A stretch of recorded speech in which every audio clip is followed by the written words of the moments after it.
जति पनि धैर्यता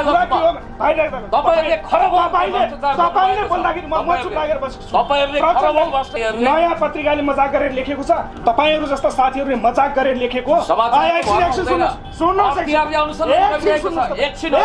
जति पनि धैर्यता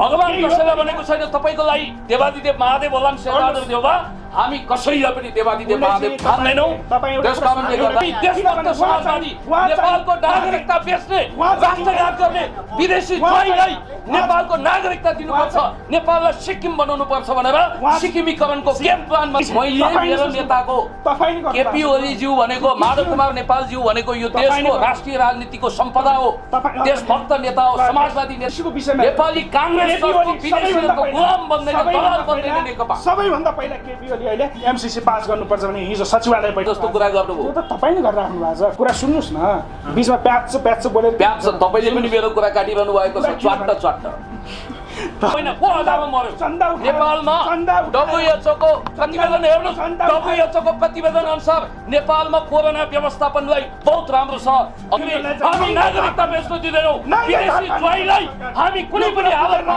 नेपालको नागरिकता दिदैनौं देखाउने राष्ट्रवाद र भित्र इक्वालिटीको नाउँमा सुन्नुस् समानता दर्शकबिन नमस्कार आज हामीसँग सामसामिक विषयमा कुराकानी गर्नका लागि नेपाली कांग्रेसका युवा नेता दिवी सुनार हुनुहुन्छ सँगै तपाईहरुले चिन्दै आउनुभएका नेकपाका युवा नेता साथै पीएचडी स्कलर पुण्य गौतम हुनुहुन्छ आउनुस् उहाँलाई स्वागत गर्न चाहन्छु सर यहाँहरु दुवैजना हार्दिक स्वागत छ धेरै धन्यवाद नमस्कार पछिल्लो अवस्थामा हामी जुन पछिल्लो अवस्थामा एमसीसी लगायत यो नागरिकताको विषयले चाहिँ निकै माहौल तताइरहेको छ र जुन एमसीसीलाई चाहिँ अब पास गरियो है भन्ने सम्बन्धमा चाहिँ तपाईले चाहिँ एमसीसी पास हुँदैन भन्नुभएको छ तर यता नेकपाको के रे यता कांग्रेसको तर्फबाट चाहिँ एमसीसी पास गर्ने तर्खरमा पनि हुनुहुन्छ त्यो भएको छ एमसीसी के हुन्छ सर अब पुण्य गौतम सरले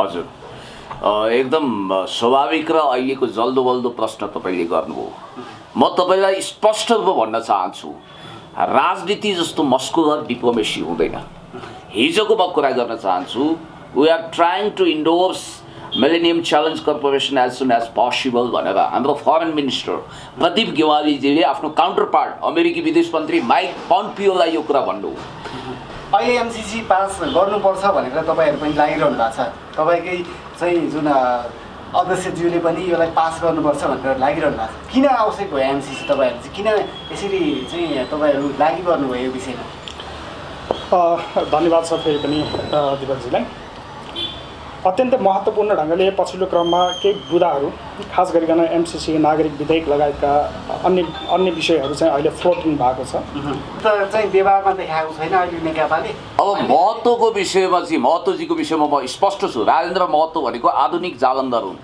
जसले महादेवको स्वरूप धारण गरेर पार्वतीको छल गरेका थिए कुनै समय त्यस्तै जालन्धरको नयाँ संस्करण हुन् राजेन्द्र महत्त्व उनी जस्ता छुपार स्तम्भको विषयमा बहुरूपियाँको विषयमा मलाई धेरै भन्नु छैन किनभने 2034 सालमा महत्त्वले सर्राईबाट नागरिकता प्राप्त गर्नुभयो 2035 सालमा उनको पिताश्रीले अब यो त विश्वको 8औं आश्चर्य मान्नुपर्छ त्यही सर्राईबाट नागरिकता प्राप्त गर्नुभयो सायद यो विश्वको एउटा अद्भुत घटना हो पिताभन्दा पुत्रले 1 वर्ष अगाडि नागरिकता प्राप्त गर्नु हो यो विषय हेर्नुस् अनि सुन्नुस् नेकपा मात्र हैन समग्र नेपालीले त्यसको प्रोटेस्ट गर्नुपर्छ त्यसको अपोजिसनमा जानुपर्छ त्यसलाई हामीले प्रतिकार गर्नुपर्छ प्रमाण सहित उनलाई उनको नागरिकतामाथि अनुसन्धान गर्नुपर्छ यो गर्छौं अनि अहिले सत्तामा त नेकपा सुन्नुस् सत्ताको मात्रै होइन सुन्नु न सरकार सत्ता सञ्चालनमा अहिले सम्म प्रचण्ड बहुमत मलाई लाग्छ 2015 सालको इलेक्सनमा नेपाली कांग्रेससँग 109 मा 109 मा 74 वटा सिट नेपाली हैन ल्यान्डस्लाइड भिक्ट्री गरेका छौं सुन्नुस् न हैन 74 सिट मेरो कुरा काट्नु न मैले धैर्यताका साथ सुन्छु जवाफ अहिले सरकारसँग के छैन सबै कुरा निर्णय गरिरहेको छ नेपाली कांग्रेसले त्यत्रो विरोध गरेको छ नेपाली कांग्रेसले त्यत्रो विरोध गर्दै पनि नेकपा अहिले नेकपाको सरकारले यो के रे संसद भवनबाट विभिन्न बिलहरू पास गरेका छैन अनि किन अहिले चाहिँ नेपाली कांग्रेसलाई प्रश्न उठाइराख्नु एकाडेमिक मान्छेले प्यासेन्स राख्छ कुरा सुनिसकेपछि त्यसको जवाफ दिने गर्छ। म तपाईँलाई भन्छु महत्त्वको विषयमा स्पष्ट कुरा के हो भने राजेन्द्र महतो 2053 सालमा सद्भावना पार्टीको पार्लियामेन्ट मेम्बर नभए पनि सेन्ट्रल कमिटी मेम्बर थिए। त्यतिखेर राजेन्द्र महतोले महाकाली सन्धि पास गर्नको निम्ति कति खेलकुद गरेका थिए, कति दौडधुप गरेका थिए। गज्जु बाबु अहिले मरेर जानुभयो। धेरै हृदय त्रिपाठीलाई गएर सोध्नुहोस् एउटा कुरा, महाकाली सन्धि गर्नुपर्छ भनेर जोड बलले उफ्रीताफ्री गर्ने मान्छे मध्ये एउटा राजेन्द्र महतो हुन्। यस्ता तपाईँको वाहियात किसिमको डबल स्ट्यान्डर्ड हात्तीका चपाउने दारा एउटा देखाउने दाँत अर्को भने जस्तो कुरा नगरौँ। अनि सुन्नुहोस् सरिता गिरीको विषयमा पनि म तपाईँलाई स्पष्ट रूपमा भन्न चाहन्छु। हामीले अनसन गरिरहँदा रिले अनसन गरिरहँदा सूचना पठाए तपाईँहरूले अनसन तोडिदिनुहोस्, किनभने हामीले सरिता गिरीलाई आन्तरिक रूपमा पार्टीमा कारबाही गरिसक्यौँ। उनको साधारण सदस्यता हामीले खोसुवा गऱ्यौँ। उनको नागरिकताको विषयमा स्टेटले छानबिन गरेर भनिसकेपछि हामीले त्यतिखेर रिले अनसन तोडेका थियौँ। तर आजसम्म सरिता गिरीको विषयलाई लिएर टाङ अडाउने छिर्के हान्ने कोसिस गरिरहेको छ। यो विषय खैर पछि हामी फेरि डिबेट गरौँला, मूल विषय यो होइन। अर्को जहाँसम्म तपाईँलाई म भन्छु राजेन्द्र महतोको विषयमा कुरा गरिरहँदाखेरि उनी अङ्गीकृत हुन्, भारतमा जन्मिएका हुन्। उनले नेपालको संविधान अनुसार राष्ट्रपति, प्रधानमन्त्री, प्रधान सेनापति त हुने उनको लक्ष्य छैन। सभामुख केही पनि हुन पाउँदैनन्। त्यसकारण हिन्दी भाषालाई राष्ट्रिय भाषा बनाउनुपर्छ, अङ्गीकृतलाई राष्ट्रपति, प्रधानमन्त्री, प्रधान सेनापति आदि इत्यादि बनाउनुपर्छ भनेर 12 हाते पटुकी कसेर मैदानमा ओर्लिएको पार्टी राजेन्द्र महतोको यो जनता समाजवादी पार्टी पनि हो। यो कुरा एक राख्नुहोस् होइन। ल ठिक छ। अर्को क्याटेगोरीकली म तपाईँलाई भन्दैछु, चिनिया महामहिम प्रधानमन्त्री तत्कालीन प्रधानमन्त्री चाउ एन लाईसँग बिपी कोइरालाले त्यो ढङ्गको नेगोसिएसन गर्नुभयो, ठिक छ। तर त्यसको सुरुवात कसले गर्यो म तपाईँलाई भन्न चाहन्छु। भूमिगत कालमै पुष्पलालको चीनमा भ्रमण भयो। पुष्पलालले चेयरम्यान माओसँग भेट्नुभयो र चेयरम्यान माओसँग भेट्दाखेरि नेपालको यो माउन्ट एभरेस्ट चोमोलोङमा भन्छन् तिब्बती भाषामा, त्यो विषयमा पुष्पलालले categorically communist party to communist पार्टीको त डिबेट हुन्छ। चेयरम्यान माओसँग भेटेर चान्चुने लडतर मान्छे हो, माओको आदेश बिना त्यहाँको पात पनि हल्लिँदैन थियो, तपाईँलाई थाहा छ। चेयरम्यान माओको हरेक भनाइलाई गीता, बाइबल, कुरान पुराणका अवैध अकाट्य सूत्र जस्तो ग्रहण गरिन्थ्यो। चेयरम्यान माओलाई कन्भिन्स गर्नुभयो। 13 सालमा टङ्कप्रसाद आचार्यजी प्राइम मिनिस्टर हुँदा चाइनाको स्टेट भिजिट गर्नुभयो, ठुलो सम्मान पाउनुभयो र टङ्कप्रसाद आचार्यले त्यो मान्यता स्थापित गर्नुभयो। र बिपी कोइराला 15 सालमा ल्यान्डस्लाइड भिक्ट्री गरेर जब 16 सालतिर सूर्यप्रसादजी सहित उहाँहरूको भिजिट भयो, त्यतिखेर त्यही जमिनमा, त्यही ब्याकग्राउन्डमा, त्यही आधारभूमिमा टेकेर बिपी कोइरालाले चिनिया सत्ताधारीसँग कुरा गर्नुभयो। माओ त्से-तुङ अलरेडी कन्भिन्स हुनुहुन्थ्यो। त्यो एउटा को इन्सिडेन्ट संयोग हो र त्यसको क्रेडिट नेपाली काङ्ग्रेसले यो धन्यवाद दिन्छ। अर्को कुरा सुन्नुहोस्, अन्त्यमा हामी छौँ। अर्को कुरा के छ भने उहाँले भन्नुभयो जस्तो कि डेभलपमेन्टको कुरा तपाईँले गरिरहनु भएको छ। हामीले हाम्रो तथ्याङ्क हेर्नुहोस्, केन्द्रीय तथ्याङ्क विभागले, म त इकोनोमिक्स हो भने स्टुडेन्ट हो, त्यसकारण म हिम्मतका साथ भन्छु शोधनान्तर व्यापार घाटा घटाउनको निम्ति हामीले के प्रयत्न गरेका छौँ। 7.2% GDP हासिल भएको छ यो कोरोना अगाडि, तपाईँले हेर्न सक्नुहुन्छ। Trans Himalayan multi dimensional connectivity नेटवर्कको हामी हिस्सा भएका छौँ। बेल्ट एन्ड रोड इनिसिएटिभमा हामीले सम्झौता गरेका छौँ। नन एलाइनमेन्ट मोभमेन्टलाई एउटा उचाइमा पुर्याउन हामीले कन्ट्रिब्युसन गरेका छौँ। र अर्को कुरा के छ भने पोलिटिकल अर्डर इन चेन्जिङ सोसाइटीका लेखक जसले the clash of civilization and remaking of old order नामक विश्व प्रसिद्ध बेस्टसेलर किताब पनि लेख्नु भएको छ। उहाँले हेनरी किसिन्जरसँग एउटा दुर्लभ भेट गर्नुभयो। म यो तपाईँलाई आर्टिकल पनि पठाइदिउँ ल। म तपाईँलाई point to be noted please, you should try to understand. मेरो कुरा सुन्नुहोस्। त्यतिखेर हेनरी किसिन्जर र यो स्यामुअल पी हन्टिङटन, हेनरी किसिन्जरको विषयमा मैले तपाईँलाई भनिरहनु पर्दैन। ओल्ड अर्डर अन चाइना जस्तो विश्व प्रसिद्ध कृति लेखेको, रक फेलरको तर्फबाट परराष्ट्र मन्त्रीको टिममा सेट भए पनि पछि रिचर्ड निक्सनको टिममा आएर वा विदेश मन्त्री भएर पिङपङ डिप्लोमेसी मार्फत चाइनासँग बेजोड खालको सम्झौता गर्ने श्रेय पनि उनलाई जान्छ। नोबल लरिएट हेनरी किसिन्जरले त्यतिखेर भन्नुभएको थियो। याद गरियोस् लेखक महोदय, तपाईँ प्रोफेसनल राइटर हो। अमेरिकाले अन्तर्राष्ट्रिय क्षेत्रमा आफ्नो पावरलाई सो गरिरहँदा सबभन्दा ठुलो जोड भनेको अमेरिका फर्स्ट पोलिसीमा दिनुपर्छ भन्नुभएको थियो। हामीले नेसन फर्स्ट त्यसै भनेका छैनौँ। Great America, make America great again भनेर जसरी डोनाल्ड ट्रम्पले भन्नुभएको छ, यो देशभक्त समाजवादी सरकारले पनि मेक नेपाल ग्रेट अगेन भन्ने नारालाई स्पष्टताका साथ अगाडि बढाउँछ र मैले तपाईँलाई यति कुरा भन्छु, निजगढ काठमाडौँ फास्ट ट्र्याक अन्तर्राष्ट्रिय विमानस्थल लगायतका राष्ट्रिय गौरवका आयोजनाहरूलाई पनि सफलतापूर्वक अगाडि बढाइरहेको यो देशभक्त समाजवादी सरकारले जनताको सेवा गर्नको निम्ति त्यति मात्रै होइन, सम्माननीय प्रधानमन्त्रीज्यूले आफ्नो सारा सम्पत्ति समर्पण गर्छु राष्ट्रलाई भन्नुभएको छ। यहाँ त विडम्बना के छ भने सतीले सरापेको देशमा म जस्तै, अब म पनि खान्न, जाँड रक्सी चुरोट बिडी खैनी सुपारी पान गाँजा भाङ केही नखाने सम्माननीय पूर्व प्रधानमन्त्री कमरेड माधव कुमार नेपाललाई होली वाइनको बात लाग्छ। यस्तो देश हो यो। त्यस कारणले गर्दाखेरि मैले तपाईँलाई स्पष्ट रूपमा भनौँ, हामी लोकतन्त्रको पक्षमा, देशको पक्षमा, जनताको पक्षमा, विकासको पक्षमा, समृद्धिको पक्षमा, भ्रष्टाचार विरुद्ध, अपराध विरुद्ध, राष्ट्रघात विरुद्ध र गणतन्त्रको कमन मिनिमम कन्सेन्सस बनाएर गणतन्त्रको पक्षमा हामी लोकतान्त्रिक शक्ति छ। मोर्चाबन्दी गरेर आज तपाईँले देखिरहनु भएको छ, अहिले गएर नत्थु खैरे कुडा कर्कट झार फत्कर भनेर दोस्रो जनआन्दोलनले अस्वीकृत गरेको डाइनोसरहरू थिए होलान्, तर आज इतिहासमा सतीदेवी लास भएर सडान्द भइसकेकाहरूले उल्टो गङ्गा बगाउने कोसिस गरिरहेका छौँ। खबरदार, हामी भन्न चाहन्छौँ, यदि तपाईँहरूलाई लोकतन्त्रमा किञ्चित विश्वास छ भने वडा सदस्यमा आफ्नो जमानत जफत भएको हैसियत सो गर्नुहोस्, त्यसपछि ठुला कुरा गर्नुहोस्। सडकमा उत्रिएर लोकतान्त्रिक गणतन्त्र विरुद्ध राडो रुवाई गर्ने अनि माइतीघर मण्डलाको दुबो माडी मुडी गर्नेहरूलाई हामी दया मात्र गर्न सक्छौँ, त्यहाँभन्दा केही पनि गर्न सक्दैनौँ। र नेपाली काङ्ग्रेसले राष्ट्रियताको विषयमा नेपाली काङ्ग्रेसका वनले आइज घरले जा भनेका अस्ताउँदा घाम जस्ता नेताहरूलाई तपाईँहरूले आरती गर्नुहोस्, अर्घ दिनुहोस्, बाई बाई गर्नुहोस् र तपाईँहरू जस्तो देशभक्तिप्रति किञ्चित एउटा लगाव भएका साथीहरू अगाडि आउनुहोस्, हामी यही भन्न चाहन्छौँ। अन्त्यमा दिवी सर, जुन तपाईँकै सभापतिज्यूले चाहिँ अब जुन बुहारीलाई मात्रै होइन ज्वाइँलाई पनि चाहिँ नागरिकता दिनुपर्छ भन्ने भन्नुभएको छ, यो चाहिँ विभेद खास के हो? यो महिला र पुरुषमा विभेद नहोस्, नदेखियोस् र एउटै प्लेटफर्ममा हालेर हेरिनुपर्छ भन्ने कुरासँग सम्बन्धित रहेको विषय हो।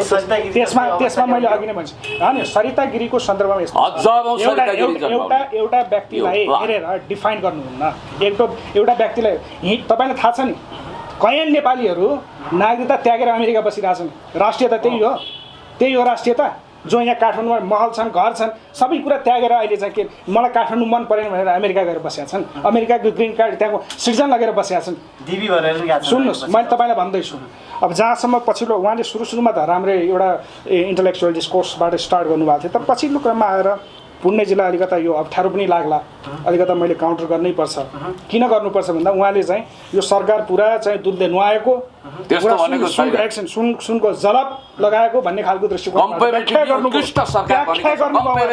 त्यही भएर देखिँदैछ यहाँ 10 अरबको भ्रष्टाचार जनताले खोजिरहेको। एकछिन सुन्नुहोस् तपाईँ, 10 अरबको अहिले हिसाब किताब कान्तिपुरले मजाक गरेर लेखेको छ, नयाँ पत्रिकाले मजाक गरेर लेखेको छ, तपाईँहरू जस्ता साथीहरूले मजाक गरेर लेखेको।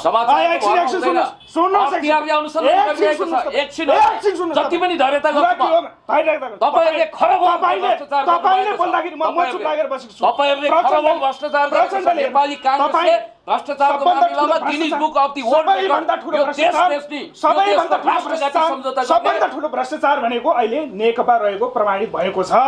जनता सरकार गनायो, यो सरकार गनाएकै सरकार देखियो, गनाएको छैन। यो सरकारले राष्ट्रियताको अडान राख्दा उहाँलाई मिलेर सम्बन्ध बिगाड्ने यो फरेन पोलिसी बिगाडिसक्यो सरकारले। पछिल्लो क्रममा सन्तुलन बिगाड्यो। हामी दास हुनुपर्ने भारतको, अमेरिकाको, हामी स्वतन्त्र स्वाभिमानी राष्ट्र हो। आजको दिनमा एमसीसीको विषयमा नेपाली काङ्ग्रेस विदेशीहरूको गुलाम बन्दैन, दलाल बन्दैन नेकपा। सबैभन्दा पहिला केपी ओली अहिले एमसीसी पास गर्नुपर्छ भने हिजो सचिवालय बैठक छ। योभन्दा ठुलो नेकपाले त्यसलाई अस्वीकार गर्छ। सम्माननीय प्रधानमन्त्रीज्यूले त्यसलाई अस्वीकार गर्नुहुन्छ। तपाईँ जतिसुकै ठुलो गरे पनि, तपाईँ जतिसुकै कुरा गरे पनि हामी देशभक्त समाजवादी नेपालको नागरिकता बेच्ने, राष्ट्रघात गर्ने विदेशी ज्वाइँलाई नेपालको नागरिकता दिनुपर्छ, नेपाललाई सिक्किम बनाउनु पर्छ भनेर सिक्किमीकरणको गेम प्लानमा लाग्नेहरूले ठुलो कुरा नगरे हुन्छ। नेपाली काङ्ग्रेसले देश बेच्छ, नेपाली काङ्ग्रेसले देश बेच्छु कुरा गरिरहेको छ। त्यसकारण तपाईँ उहाँले त्यो अहिले नेकपाको पुरा यहाँ चाहिँ यो के अरे त्यसको चाहिँ एउटा कार्यकर्ताकै रूपमा उहाँले चाहिँ कार्यकर्ता नेतै हो त हामी मोही माग्ने ढुङ्ग्रो लुकाउने काम गर्दैनौँ। इन्टेलेक्चुअल डिस्कोर्स यो हुन्छ, इन्टेलेक्चुअल डिस्कोर्स बौद्धिक विकास गरिँदैन, राष्ट्रको रक्षाको निम्ति देशको पक्षमा हेर्नुहोस् नागरिकताको 10 अर्ब होइन अरबौं अरब भ्रष्टाचार खरबौं भ्रष्टाचार गर्ने विगत नेपाली कांग्रेसको सरकार हिजो लाउडाको भ्रष्टाचार गर्ने हिजो दुनियामै टडकको सम्झौता गर्ने नेपाली कांग्रेसले ठुलो नागरिकता बेच्ने कुरा गरिरहेको छ। त्यस कारणले गर्दाखेरि हामी नागरिकता बेच्न दिँदैनौँ। विदेशी ज्वाइँलाई हामी कुनै पनि हालतमा नेपालको नागरिकता दिँदैनौँ। विदेशी ज्वाइँलाई नेकपाले देश जोगाउँछ, जनतालाई जोगाउँछ, देशको रक्षा गर्छ नेकपाले। नेकपाको तपाईँ मर्सिनरी हो, तपाईँ भाडाको टट्टु हुनुभयो, स्वाभिमानी हो, तपाईँ दासनुदास संग्राम नगर्नुहोस्। तपाईँ तुमेव मातास्य पिता तुमेव सर्वं मम देवदेव भावमा आफ्ना नेताको अगाडि साष्टाङ्ग दण्डवत नगर्नुहोस्। मैले गरिरहेको छैन, भगवान कसैलाई भनेको छैन तपाईँको लागि देवादिदेव महादेव होलान् शेरबहादुर देउबा। हामी कसैलाई पनि देवादिदेव महादेव ठान्दैनौँ। त्यस कारणले गर्दा तपाईँ एउटा कुरा दुवैजना पिएचडी उहाँले सुरुमा इन्टेलेक्चुअल डिस्कोर्स गर्न खोज्नुभयो, तर पछिल्लो क्रममा आएर के गर्नुभयो भने नेकपाकै टट्टु जस्तो उहाँले चाहिँ ध्यान दिएर सुन्नुहोस्, किनभने तपाईँ नेपाली कांग्रेसको भाडाको टट्टु जस्तो तपाईँ कुरा गरिसकेपछि त्यसको प्रतिकार गरेको तपाईँले बोलिरहँदा म चुप लागेर सुनेको छु, सुन्नुहोस्। त्यस कारणले गर्दाखेरि यहाँ बुझ्नुपर्ने जरुरी छ।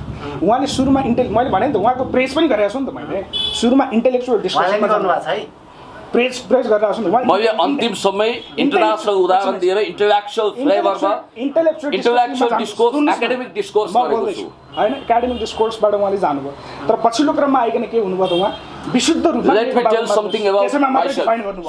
त्यस कारणले गर्दाखेरि मैले उहाँलाई भन्न खोजेको कुरो के हो भने सबै कुरा आँखामा पट्टी बाँधेर नेकपा ठिक हो भन्ने एङ्गलबाट बोल्ने होइन हैन।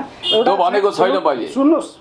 त्यो तपाईले मैले नबोलेको कुरा मेरो मुखमा नकोच्याउनुस्। एउटाकै डिस्कोर्स भनेको त्यसरी गर्ने हैन। डिस्कोर्सको एउटा चाहिँ आफ्नो चाहिँ सिस्टम हुन्छ, कुरालाई खण्डन गर्ने कि त्यसो हो भने तपाईले पनि सुर्ती बटारिए जस्तो कुरा गर्नुभयो, तपाईले पनि चाउचाउ गुजुल्टिए जस्तो चाउमिन गुजुल्टिए जस्तो कुरा गर्नुभयो। त्यो त तपाईले गरिराख्नु भएको छ। कुरा सुन्नुस् न, बीचमा प्याच बोलेर प्याच तपाईले पनि मेरो कुरा काटिरहनु भएको छ च्वाट्ट तपाईले प्याच भन्ने कुरा नगर्नु। त्यसकारणले मैले भन्न खोजेको कुरो के हो भने यो ढङ्गबाट यो डिस्कोर्स जसरी उहाँले सुरुमा राम्रोसँग पछिल्लो क्रममा आएर चाहिँ उहाँले चाहिँ नेकपाको एकदमै टट्टु केपी ओली नै सब कुरा ठिक हो भन्ने किसिमले उहाँले चाहिँ डिफाइन गर्नु भएको छ। त्यो त जनताले देखाइरहेको छ, जनताले सडकमा आएर देखाइरहेको छ। तपाईले शेरबहादुर देउवालाई फलानाले यो गरे, सत्तामा छैन तपाईले शेरबहादुर देउवा वा नेपाली कांग्रेसका नेतालाई देवादिदेव महादेव जस्तो सोच्नु भयो, छैन मैले सोचेको सिरफुल बनाउनु भयो, माई बाप सम्झिनु भयो। मैले मेरो नेताको केपी ओली ज्यू भनेको माधव कुमार नेपाल ज्यू भनेको यो देशको राष्ट्रिय राजनीतिको सम्पदा हो, देशभक्त नेता हो, समाजवादी नेता हो, आफ्नो सारा सम्पत्ति राष्ट्रलाई समर्पण गर्छु भन्ने प्रतिबद्धता व्यक्त गर्नुभएको छ। यस्तो स्वास्थ्य प्रतिकूलतामा मुलुक फसिरहेको बेला यस्तो स्वास्थ्य प्रतिकूलतामा हेर्नुस् मान्छेले क्वारेन्टाइनमा राम्रोसँग व्यवस्था नभएर मरिरहेका छन्। आज यो त ग्लोबल क्राइसिस पनि हो, सुन्नुस् न मेरो चारैतिर छ। त्यसलाई हामीले म्यानेज गरिरहेका छौँ, राम्रोसँग म्यानेज गरेका छौँ। त्यस कारणले गर्दाखेरि तपाईहरु भोट कहाँ लगाउने होइन के रे पीसीआर टेस्ट खै गर्छ पीसीआर टेस्ट गरिरहेको छ, गर्छ हामी गर्छौँ। राष्ट्रियताको सवालमा दरो खरो निर्णय लिइसकेपछि विदेशी ज्वाइँलाई नागरिकता दिनुपर्छ भनेर उहाँहरूले कुफिताफी गरिसकेपछि त्यो कुरा हुँदैन भनेका छौँ। हजारौँ होइन को हजारौँ मर्यो नेपालमा। डब्ल्युएचओको प्रतिवेदन हेर्नुहोस्, डब्ल्युएचओको प्रतिवेदन अनुसार नेपालमा कोरोना व्यवस्थापनलाई बहुत राम्रोसँग अगाडि बढाइएको छ। यो कुरा पनि हेर्नु होला। त्यस कारणले गर्दा हास्यास्पद होइन, नेपालमा कम्पेरिटिभली कम मान्छे मरेका छन्, राम्रो म्यानेज भएको छ। यो कुरा दिनको घाम जस्तो छर्लङ्ग तथ्यलाई हत्केलाले नरोक्नुहोस्। पीसीआर मेसिन त ल भन्नुभयो भन्नुहोस्, हिँडिहाल्नु पर्यो यार, समय धेरै गर्नु। ल रेडी ल सर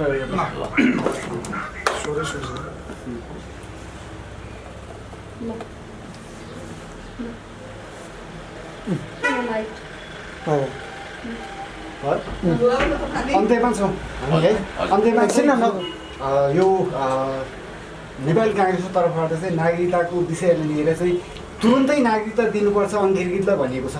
यसले कसरी हेर्नुहुन्छ अन्त्यमा हेर्दै? मैले यो कुरा भनिसकेको छु, यो बहुत दुर्भाग्यपूर्ण निर्णय हो।